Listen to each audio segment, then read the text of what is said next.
ज़िंदगी में ऐसे भी कई मौके आते हैं जब हमें अक्सर अपने आप पे शक होने लगता है। हम सोचते हैं कि एक इंसान के तौर पे कोई भी किस हद तक जा सकता है, कितनी परेशानियां झेल सकता है या अपने जीवन को बेहतर कैसे बना सकता है।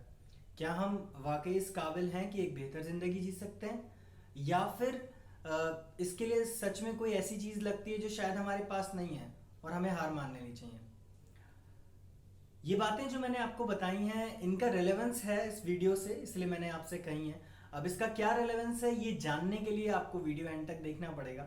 और ये रिक्वेस्ट मैं आपसे इसलिए कर रहा हूँ क्योंकि मैंने एक चीज़ नोटिस की है, वो ये कि लास्ट जो वीडियो आया था व्यूज़ थे, ठीक ठाक व्यूज़ थे, लेकिन वॉच टाइम जो काउंट होता है वो बहुत कम था, मतलब लोग वीडियो पूरा नहीं देख रहे थे। तो मेरी रिक्वेस्ट है आप लोगों से कि यार प्लीज़ अगर आपको वीडियो पसंद आता है आप उसे पूरा देखिए, क्योंकि मैंने जब ये चैनल स्टार्ट किया था तो एक बेसिक मोटिव ये था कि आपको पचासों ऐसे या मानो सैकड़ों में मिल जाएंगे मूवी रिव्यू चैनल्स जहाँ पे आपको मूवीज़ के रिव्यू मिलेंगे, उनकी कहानियाँ या जो भी फॉर्मेट फॉलो किया जाता है वो सब मिलेगा। इस चैनल को शुरू करने के पीछे जो मोटिव था वो ये था कि ये कोई मतलब ऐसा रिव्यू नहीं है जहाँ पे एक क्रिटिक के तौर पे मैं आपको बताता हूँ। मैं आपको एक ऑडियंस के तौर पे अपने व्यूज देता हूँ जो कुछ वैल्यू ऐड कर सकते हैं आपकी लाइफ में, not just as of entertainment but आपकी लाइफ में भी कोई वैल्यू ऐड कर सकते हैं। तो प्लीज़ ये वीडियो पूरा देखिएगा।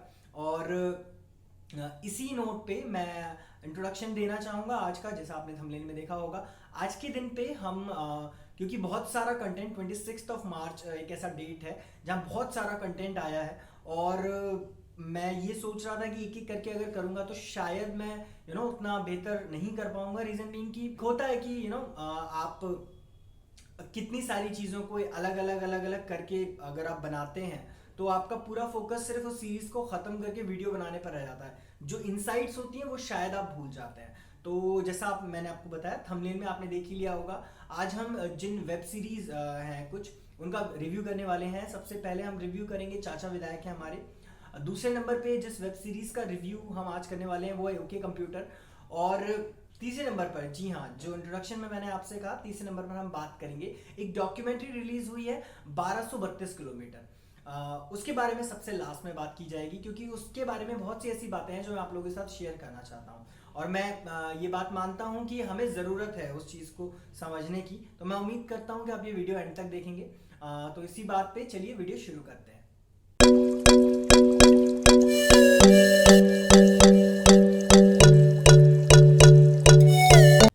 तो जैसे मैंने आपको बताया आज के वीडियो में हम जिन वेब सीरीज के बारे में बात करने वाले हैं, सबसे पहले नंबर पे नाम आता है चाचा विधायक है हमारे।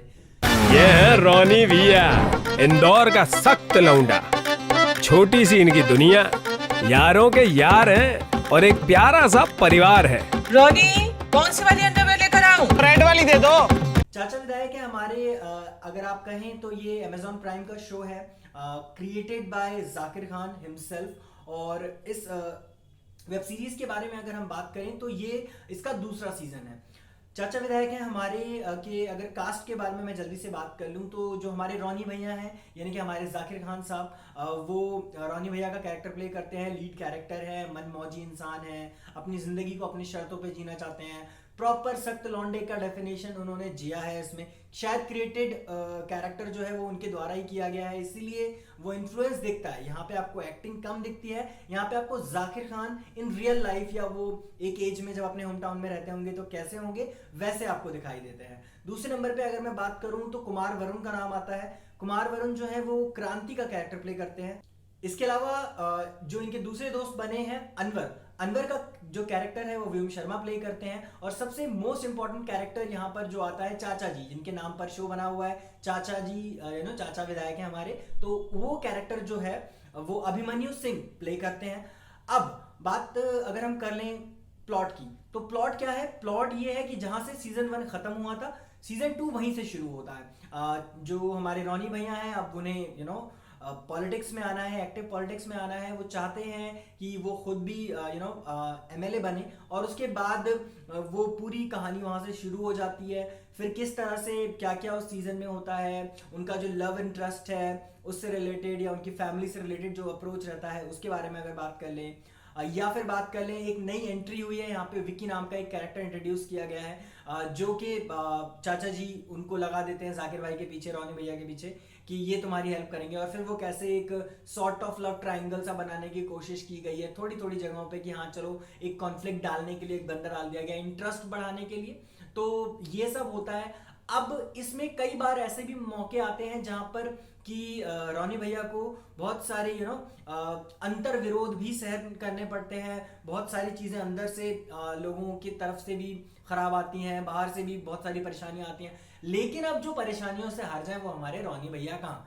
तो भाई कुल मिला के अगर मैं बात करूं तो ये प्लॉट है। एंड क्या होता है, ये इलेक्शन लड़ पाते हैं, जीत पाते हैं, नहीं जीत पाते हैं, ये सारा जो है ये इसका प्लॉट है। अब मैं आपको एंड नहीं बताऊंगा, कोई स्पॉइलर नहीं देना चाहता, लेकिन इतना जरूर कहूंगा, अगर मैं ओवरऑल इस सीरीज की बात करूं, बहुत अच्छी सीरीज है। आप एक फन है, आप फैमिली के साथ बैठकर देख सकते हैं। मोस्ट इंपॉर्टेंटली बहुत ज्यादा कोई आपको एक्सपेक्टेशन लेने की जरूरत नहीं है कि यार आपको वैसा कुछ मिल जाएगा जैसा आप नॉर्मल एक ट्रेडिशनल वेब सीरीज में देखते हैं। तो वैसा कुछ सोचकर मत देखिएगा। एक लाइट ह्यूमर है, बहुत ज्यादा हंसी नहीं आएगी, लेकिन पूरे शो के दौरान आपको आपके चेहरे पे एक अच्छी सी स्माइल बनी रहेगी, आप फैमिली के साथ एंजॉय कर पाएंगे, और हमारे जाकिर भाई को देखने का मौका तो आपको मिलेगा ही मिलेगा। तो जैसा मैंने कहा कि ये सारी चीजें अगर देखी जाए तो ऑल इन ऑल मैं इस सीरीज को देना चाहूंगा 5 में से 3 स्टार्स। एक वन टाइम वॉच तो है, और आप फैमिली, क्योंकि ओटीटी पर है, अमेजॉन प्राइम पर है, तो आप इसे अपने फैमिली के साथ एक बार एंजॉय कर सकते हैं। तो प्लीज अगर आपको ये बातें मेरी लगती हैं कि ठीक है और आपने सीजन 1 देखा है, तो उन लोगों के लिए मैं जरूर रिक्वेस्ट करना चाहूंगा कि आप सीजन 1 एक बार चेकआउट सीजन 2 एक बार चेकआउट जरूर कर सकते हैं। मूविंग ऑन, अगर मैं बात करूं हमारी आज की दूसरी वेब सीरीज की, तो दूसरी वेब सीरीज में मैं आपको बताना चाहूंगा एक कॉन्सेप्ट है ओके कंप्यूटर। हमारी दूसरी वेब सीरीज है जिसके बारे में आज हम बात करने वाले हैं। भविष्य में आपका स्वागत है। हेलो मैम, यहाँ पे एक एक्सीडेंट हो गया है। एक सेल्फ ड्राइविंग कार ने एक आदमी को मार डाला है। हेलो सर, एक्सीडेंट पे आपका स्वागत है। विक्टिम कौन है? अगर मैं बात करूं तो जब मैंने ट्रेलर देखा था ओके कंप्यूटर का, तो मैं थोड़ा सा एक्साइटेड था, थोड़ा प्रॉमिसिंग ट्रेलर था, और मुझे लगा था कि हाँ कुछ चीजें ऐसी हैं इसके अंदर जो अच्छी देखने को मिल सकती हैं। एक कॉन्सेप्ट जो मेरी हमेशा से एक एज एन ऑडियंस एक शिकायत रहती है इंडियन सीरीज से या फिल्मों से, कि एक घिसा पिटा कॉन्सेप्ट लाते रहते हैं, कुछ नया दिखाने की कोशिश नहीं करते। तो मुझे लगा कि यहाँ पर कुछ नया देखने को मिलेगा। हालांकि वो एक पुराना स्टीरियोटाइप है कि जो मशीनें हैं वो इंसानों की जगह ले लेंगी, और टेक्नोलॉजी जो है वो इंसानों की दुश्मन है, ये सब कुछ है वहाँ पर, बट स्टिल मुझे काफ़ी उम्मीदें थी। अब अगर मैं बात कर लूँ इसके बारे में, सबसे पहले अगर मैं बात करूँ तो मैं कास्ट की बात करना चाहूँगा। कास्ट के बारे में अगर मैं बात करूँगा तो मेनली यहाँ पर 3 लोगों के नाम लेना चाहूँगा। पहला नाम अगर मैं लूंगा तो विजय वर्मा। विजय वर्मा एक ऐसा कैरेक्टर, एक ऐसा एक्टर है जो अलग अलग कैरेक्टर्स प्ले कर रहा है बहुत सारी वेब सीरीज में। विजय वर्मा को हमने मूवीज में भी देखा है, विजय वर्मा को हमने मिर्जापुर सीजन 2 में भी देखा है डबल रोल प्ले करते हुए, और विजय वर्मा को आज हम इस वाले में साजन कुंडू नाम का एक पुलिस ऑफिसर का कैरेक्टर है उनका, वो यहाँ पर ओके कंप्यूटर में प्ले करते हैं। दूसरे नंबर पे अगर मैं बात करूं तो बात करना चाहूंगा राधिका आप्टे की। राधिका आप्टे वेब सीरीज की अगर आप बात करें तो बहुत हद तक ऐसा हो गया है कि अगर कोई वेब सीरीज बन रही है तो कहीं ना कहीं चाहे वो नेटफ्लिक्स हो या वो कोई और प्लेटफॉर्म हो, अगर उस तरह का कोई भी कैरेक्टर निकल के आता है तो राधिका आप्टे एक बहुत ही कन्वीनियंट ऑप्शन बनती जा रही है, जो कि एक अच्छी बात भी है, अच्छी परफॉर्मर है, तो उसमें कोई बुराई नहीं है। वो भी एक पुलिस इंस्पेक्टर का कैरेक्टर प्ले करती हैं। अगर मैं पर वो थोड़ा उनका ये कैरेक्टर दिखाया गया है कि वो जो है वो टेक्नोलॉजी के प्रो हैं, और जो हमारे साजन कुंडू यानी कि हमारे विजय वर्मा है वो टेक्नोलॉजी के अगेंस्ट है।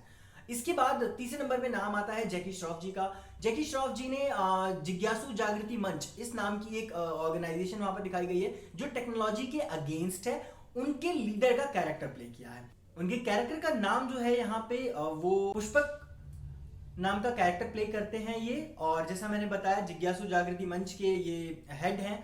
उसके अलावा एक स्पेशल मेंशन अगर मैं देना चाहूंगा तो एक अजीब का जो एक रोबोटिक कैरेक्टर डेवलप किया गया है, वो वो एक रोबोट का एक एनिमेशन टाइप कुछ आप कह सकते हैं इन्होंने बनाया है। हालांकि अगर आप देखें तो क्योंकि वो मशीन है तो एक वॉइस ओवर की जरूरत थी जी, तो वो जो वॉइस ओवर का यूज किया गया है, विलास मोहन जी ने वो वॉइस ओवर दिया है। ये बेसिक कास्ट है इनकी। तो जैसे मैंने आपको बताया, अगर बात कर लें प्लॉट की, तो प्लॉट एक ऐसा प्लॉट है, 2030 का टाइम दिखाया गया है, जहां पर ऐसा बताया गया है कि टेक्नोलॉजी बहुत आगे निकल चुकी है और एक रोबोटिक तरह का संसार आ चुका है और वो लोग काम कर रहे हैं रोबोट्स ह्यूमंस की जगह पे, और इस तरह की चीज़ें वहाँ दिखाई जाती हैं। फिर एक मर्डर दिखाया जाता है जो ऐसा बताया गया है कि किसी मतलब मशीन ने किया है, बाद में शक जाता है। एक कैरेक्टर इंट्रोड्यूस होता है जो अजीब नाम का कैरेक्टर है, जो इन्वेंट किया गया था साइंटिस्ट के द्वारा कि वो एक ऐसा रोबोट होगा जो कि एक प्रोग्राम बना पहले, बाद में एक रोबोट बना जिसने दुनिया की हेल्प करी, बाद में उसको कुछ डिप्रेशन के सिम्टम्स ऐसा कुछ तो आ गया, उसके बाद वो चीज़ें वैसे होती चली गई और वो चला गया दुनिया को छोड़ के। उसके बाद चीज़ें हुई, मर्डर का इल्ज़ाम अजीब पर है जो कि एक रोबोट है और एआई का बेसिकली यहाँ पर दिखाया गया है। उसके बाद आखिर में क्या होता है, मर्डर किसने किया है, क्या कॉन्स्पिरेसी है। जैकी श्रॉफ को बीच में कहीं एक पॉइंट पे लाके दिखाया जाता है कि, या ट्रेलर में भी उनको मेन विलन दिखाया जाता है, तो वैसा सा कुछ है। ये कुछ है। अब इसके बीच में ये पता करना है कि मेन जो विलन है वो कौन है, टेक्नोलॉजी अच्छी है या बुरी है, ये सारी चीज़ें यहाँ पर दिखाई गई हैं। बेसिक प्लॉट ये है। इससे ज़्यादा कुछ भी बताऊंगा तो स्पॉइलर हो जाएगा, लेकिन हाँ आपको इतना ज़रूर बताना चाहूँगा, ये सीरीज़ देखते हुए जैसा मैंने कहा कि मेरी बहुत सारी एक्सपेक्टेशंस थी, लेकिन मुझे समझ नहीं आया। मतलब एक अगर मैं एक थिन लाइन में बताना चाहूँगा तो परफॉर्मेंसेस वाइज ठीक है, सबने अच्छा काम किया। राधिका आप्टे का काम बढ़िया था, विजय वर्मा का अपना कैरेक्टर को प्ले करने का तरीका अच्छा था, अजीब का जो वॉइस ओवर था मुझे बहुत अच्छा लगा। अगर मैं बात करूँ, जैकी श्रॉफ जी ने भी जितना काम किया अच्छा काम किया, लेकिन अगर मैं बात करूँ ना तो उस टाइम पे जो मेंटल स्टेट, कैरेक्टर्स की मेंटल स्टेट, इसके बारे में हम ज्यादा बात नहीं करते अगर अनटिल अनलेस कि हम किसी साइकोलॉजिकल थ्रिलर की बात नहीं कर रहे हैं। बट यहाँ पर लोगों के बात करने का तरीका, अगर आप सीरीज देखेंगे आप समझ पाएंगे मैं क्या कह रहा हूँ। लोगों के बात करने का तरीका, एक दूसरे से मिलने का तरीका, आपसी व्यवहार, एक खुद को रिप्रेजेंट करने का तरीका, खुद को एक्सप्रेस करने का तरीका, ये ऐसा लगता है कि जैसे इन्होंने ये दिखाने की शायद कोशिश की है कि जैसे जैसे टेक्नोलॉजी हावी होती जाएगी, इंसान उतना ज्यादा अपनी एबिलिटीज खो देगा एक्सप्रेस करने की, अपने आप में एक सेल्फ डाउट, एक सेल्फ क्या कहते हैं अनकॉन्शियसनेस आ जाएगी उसके अंदर कि यार हम नहीं है उतने काबिल, या अपने इमोशंस, अपने चीजों से वो डरने लगेगा। शायद ऐसा कुछ दिखाने की कोशिश की गई है। ये एक पहलू है जो यहाँ पर टच किया जाता है। अनफॉर्चुनेटली पूरी तरह से इस चीज को डेवलप नहीं किया गया है, एक्सप्लेन नहीं किया गया है, जो कि बहुत बड़ी वीकनेस लगी मुझे। अगर मैं स्टोरी की बात करूं तो परफॉर्मेंसेस जैसा मैंने कहा ठीक काम किया गया है, बहुत ज्यादा कुछ बुरा मैं नहीं कहूंगा कि किसी ने किया है काम। कुछ एवरेज परफॉर्मेंसेस भी थी, बट ओवरऑल परफॉर्मेंस वाइज ये शो बुरा नहीं है। हाँ, कॉन्सेप्ट वाइज अच्छा था। स्टोरी का अगर स्क्रीन प्ले सही लिखा होता या एग्जीक्यूशन अच्छा किया गया होता तो एक बहुत अच्छा शो बन के आ सकता था। तो अगर मैं बात करूं इस क्या कहते हैं पर्टिकुलर वेब सीरीज के बारे में, तो इस वेब सीरीज को डायरेक्ट किया है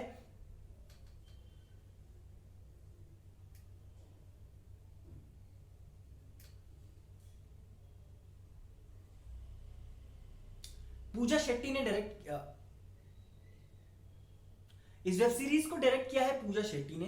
डायरेक्शन का मैं क्या कह सकता हूँ, जैसे मैंने कहा स्क्रीन पे अगर अच्छा नहीं होगा, स्टोरी डेवलपमेंट अच्छा नहीं होगा, तो फिर आप फिर डायरेक्टर को क्या कह सकते हो या जो भी है। बट कुल मिला के मैं ये कहूँगा कि ये बहुत अच्छी चीज़ बन सकती थी, बट ये बहुत कुछ इन्होंने उबड़ खाबड़ सा बना दिया और कुछ समझ नहीं आया कि ये से देख कर क्या फ़ायदा हुआ या क्या नहीं हुआ। इनफैक्ट डर लग जाता है कि अगर 2030 में हमारा देश इस लेवल ऑफ टेक्नोलॉजी पे होगा तो मैं नहीं चाहूँगा कि ऐसा हो, और आई नो कि ऐसा होगा भी नहीं। तो कुछ अच्छा बनाने की कोशिश की जा रही थी, एक ह्यूमरस वे में आप कह सकते हैं, ये एक सरकास्टिक सटायर हो सकता था, बट वो सब कुछ टच करके इन्होंने छोड़ दिया, तो जिससे मैं बहुत ज़्यादा डिसअपॉइंटेड हूँ। उम्मीद करता हूँ कि अगर इसका अगला सीजन आए तो मे बी ये इन कमियों को सुधार करके जो चीज़ें इन्होंने शुरू की थी उसको एक सही एंड दे पाए। Moving on the last topic of the day, जैसा मैंने आपको बताया कि जैसा मेरा इंट्रोडक्शन था, लास्ट टॉपिक जिसके बारे में हम बात करने वाले हैं एक डॉक्यूमेंट्री है 1232 किलोमीटर।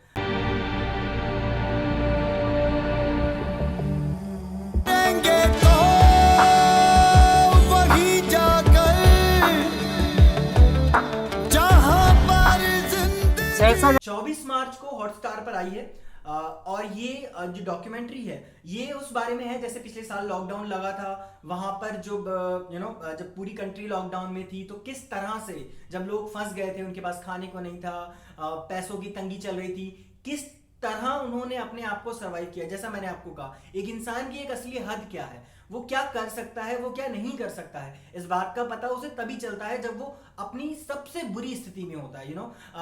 जब आप पूरी तरह से नीचे लगे हुए होते हैं ना, जब आप बिल्कुल व्हेन यू कैन, वो एक इंग्लिश में कहावत है, when you hit the rock bottom the only way you can go is upwards. तो वो बिल्कुल सही बात है, उसके बारे में है।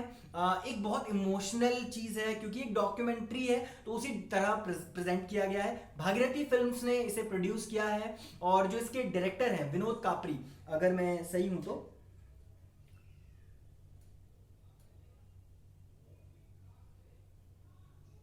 अगर मैं बात कर लूं इसके बारे में तो ये बेसिकली जैसा मैंने बताया कि वो जो लोग फंस गए थे लॉकडाउन के अंदर महाराष्ट्र में, बैंगलोर में, कहीं कहीं दूर दूर, और वो अपने घरों से हजारों किलोमीटर दूर थे, और वहां से वो वापस अपने घर कैसे गए, उन्होंने क्या सोचा उस वक्त पे, क्या उनके दिल में चल रहा था, क्या चीजें उनके सामने आ रही थी, कैसे एक इंसान अपनी उस हद को लांघ गया जिस हद से वो कभी वाकिफ ही नहीं था। एक इंसान एक दिन में कितने किलोमीटर चल सकता है आप सोचिए, आप खुद भी इमेजिन कर सकते हैं कि अगर मैं बात करूं एक दिन में 10, 15, 20 किलोमीटर चल सकता हूं, या शायद अब हम नहीं चलते, 4-5 किलोमीटर मैक्सिमम चलते होंगे। लेकिन अगर मैं बात करूं, लोगों ने 70, 80, 100 किलोमीटर एक दिन लगातार पैदल चले हैं। वो साइकिल मिली, साइकिल, बैलगाड़ी, जैसा भी मिला, उनका एक डायलॉग आपको ट्रेलर में दिख जाएगा कि मतलब उनसे पूछा जाता है कि तो आप बहुत बड़ा रिस्क ले रहे हैं, तो कहते हैं कि मरना तो अब रास्ते में ही है। कहने का है कि यार मतलब एक वो मर्म दिखाता है कि वो अपने परिवार से दूर है, खाने को कुछ नहीं है, उन्हें पता है कि बहुत दिनों तक अगर वो वहां फंसे रहेंगे तो वो वैसे भी भूख से मर जाएंगे या शायद सरवाइव ना कर पाए, या फिर अपने घर वालों की चिंता कि वहां पर उनके घर वाले क्या कर रहे होंगे, कैसे हालत में होंगे, उनसे कनेक्शन नहीं हो पा रहा, चीजें नहीं हो पा रही हैं, वो लोग उतने वेल इक्विप्ड नहीं है कि मोबाइल फोन, व्हाट्सएप, ये सब। तो उनके पास एक ही रास्ता दिखता है कि यार किसी तरह घर पहुंच जाए, शायद पहुंचेंगे तो वहां कुछ कर सकें, शायद पहुंचेंगे तो अगर जिंदा पहुंच गए तो आखिरी बार अपने घर वालों को देख पाएंगे। ये सारी चीजें एक बहुत इमोशनल जर्नी रही है। मतलब अगर आप बात करें पिछले साल, अगर आप लॉकडाउन में इस तरह की न्यूज में आपने देखा होगा, कुछ लोग मरे, बहुत सारे ऐसे मौके आए जहां पर हम लोग बस शेयर कर रह गए। हमें ये समझ नहीं आया कि यार कि क्या है ये, मतलब कोई इंसान कैसे इतना हो सकता है कि वो अपनी मर्यादाओं को, अपनी शारीरिक क्षमताओं को भूल करके, हर एक चीज को छोड़ के, एक जंजीर तोड़ के एक बुरे समय में बस निकल लेता है, पैदल चलता है, मीलों मील आगे चलता है, बस अपने घर पहुंचने की राह में। बहुत खूबसूरत वेब सीरीज है। अगर मैं बात करूं इसका जो अगर मैं बात करूं इसमें जो अच्छी चीज मिलती है आपको, एक तो रिप्रेजेंटेशन बहुत अच्छा है, उसके अलावा अगर मैं बात करूं तो इसका म्यूजिक गुलजार साहब ने लिखा है, बैकग्राउंड म्यूजिक जो इसका बना है वो क्या कहते हैं, हमारे विशाल भारद्वाज जी ने बनाया है, और सुखविंदर जो हैं उन्होंने ये जो गाने हैं इसके वो गाए हैं। सॉन्ग, म्यूजिक, बैकग्राउंड म्यूजिक बहुत अच्छा है। मैं आपको रिक्वेस्ट करूंगा, ये मेरी रिक्वेस्ट है आपसे कि प्लीज एक बार जाकर वो जरूर देखिए। और इसके बारे में कोई रेटिंग नहीं है, कुछ नहीं है, क्योंकि ये सिर्फ एक सीख के तौर पर हम इस्तेमाल कर सकते हैं। उसका रीजन बता देता हूं आपको। रीजन ये है कि आज की डेट में अगर मैं बात करूं, पिछले 13 दिनों में सिर्फ दिल्ली में 26,000 से ज्यादा केसेस निकल चुके हैं। गाइस, ये एक ऐसा टाइम है जहां पे हम लोग हल्के नहीं पड़ सकते। हमें हर चीज गवर्नमेंट करके नहीं देगी। हमें आज भी अगर हम बाहर निकल रहे हैं हमें मास्क लगाना है, अगर हमें सोशल डिस्टेंसिंग का पालन करना है तो हमें करना है। अभी ये चीजें गई नहीं है, और मेरी रिक्वेस्ट आपसे ये सिर्फ इसलिए है क्योंकि ये डर भी है कि कहीं ऐसा ना हो कि दोबारा लॉकडाउन की सिचुएशन आए, क्योंकि अगर दोबारा ऐसा हुआ तो वो सारे लोग जो डेली मजदूर हैं, जो डेली वेजेस पे काम करते हैं, वो दुकानदार जिनकी डेली दुकानें चलती हैं, उनका खर्चा चलता है, वो सब फिर से बहुत ज्यादा प्रॉब्लम में आ जाएंगे। शायद जिन लोगों की जॉब्स दोबारा वापस मिल रही हैं या जो कटी हुई सैलरियां दोबारा बढ़ रही हैं, वो सब रुक जाएगा। तो प्लीज, हम कहते हैं कि हमें बदलने के लिए कोई चाहिए, हमें एक सिस्टम चाहिए, हम सरकार से उम्मीद करते हैं या हम चमत्कार की उम्मीद करते हैं। असली चमत्कार अगर कोई कर सकता है तो वो हम कर सकते हैं। हमें अपने आप को सुधारना है। हमें सिर्फ इस बात पर ध्यान देना है कि हम कितना बेहतर कर सकते हैं। अगर हम अपनी जिम्मेदारी पूरी तरह निभाएंगे, अगर हम अपने परिवार का ध्यान रखेंगे, घरों में रहेंगे, जितना जरूरत हो सिर्फ तब बाहर निकलेंगे, सोशल डिस्टेंसिंग, मास्क, सैनिटाइजर्स का प्रयोग करेंगे, तो ये चीजें चली जाएंगी। वैक्सीनेशन आ चुकी है, हमें बस वेट करना है कि वैक्सीनेशन हम तक आने तक चीजों को इतना नॉर्मल रखें कि वो फिर से ज्यादा बुरा रूप ना ले लें। आज की वीडियो में मैं बस आपसे इतना ही कहूंगा लास्ट में कि प्लीज ये मेरी रिक्वेस्ट है, रिव्यू का जो भी मैंने आपको बताया, अगर आपको अच्छा लगे आप देख सकते हैं। अगर वीडियो आपको पसंद आया तो आप लाइक कीजिए, शेयर कीजिए, सब्सक्राइब कीजिए, बेल आइकन जरूर प्रेस कीजिए और कोशिश कीजिए कि जितने भी वीडियोस मैं लाता रहता हूं, जैसे कि मैंने बताया कि बहुत सारा कंटेंट आया है, तो आगे इसके अलावा अगला जो वीडियो आएगा उसमें साइलेंस एक मूवी आई है, उसके बाद साइना नेहवाल की बायोपिक है, एक दो और प्रोजेक्ट्स हैं ऐसे जो अभी रिसेंटली आए हैं, उनके बारे में भी नेक्स्ट वीडियो में आपको उनका रिव्यू मिल जाएगा। लेकिन जैसा मैंने कहा, रिक्वेस्ट मेरी ये है, वीडियो एक तो प्लीज पूरा देखा करिए क्योंकि ये मेहनत है मेरी, मैं कुछ अलग चीज, एक अलग पर्सपेक्टिव देना चाहता हूं आपको सिनेमा के तौर पे, ताकि उस चीज को उस तरह आप देख पाए। क्योंकि अगर ऑडियंस समझदार नहीं होगी, अगर ऑडियंस अच्छा कंटेंट डिमांड नहीं करेगी तो हमें अच्छा कंटेंट मिलेगा नहीं, और एक एज अ सिनेमा लवर ये एक बहुत बुरी चीज होगी। तो आज के लिए बस इतना ही। अपना ध्यान रखिए, अपने परिवार का ध्यान रखिए। Wishing you all a very happy Holi. Take a very good care of yourself.